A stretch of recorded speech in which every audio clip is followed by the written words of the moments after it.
পারা নম্বর 9 পৃষ্ঠা নম্বর 16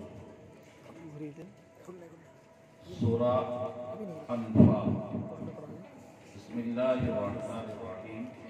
ইয়াসআলুনাকা আনিল আনফাল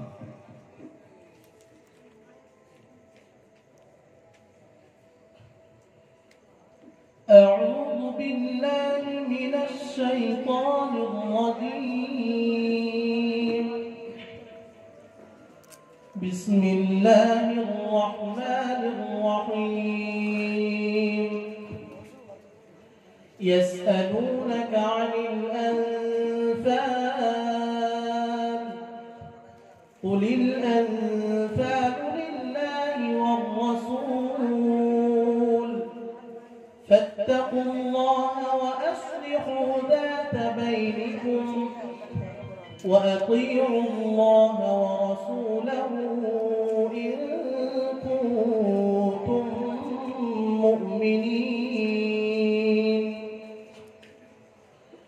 إنما المؤمنون الذين إذا ذكر الله وجلت قلوبهم وإذا تليت عليهم آياته زادتهم إيمانا وعلى ربهم يتوكلون الذين يقيمون الصلاة ومما رزقناهم ينفقون كما أخرجك من بيتك بالحق وإن فريقا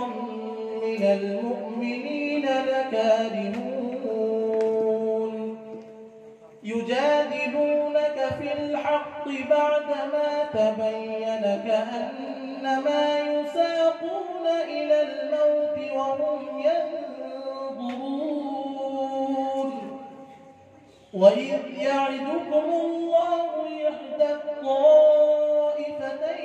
أنها لكم وتودون أن غير ذات الشوكة تكون لكم ويريد الله أن يحق الحق بكلماته ويقطع دابر الكافرين ليحق الحق ويبطل الباطل ولو كره المجرمون إذ تستغيثون ربكم فاستجاب لكم أنما نمدكم بألف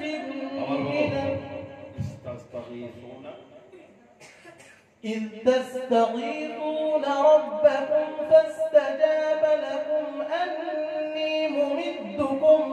بألف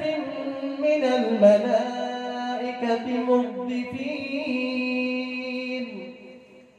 وما جعله الله إلا بشرى ولتطمئن به قلوبكم وما النصر إلا من عند الله إن الله عزيز حكيم إذ يغشى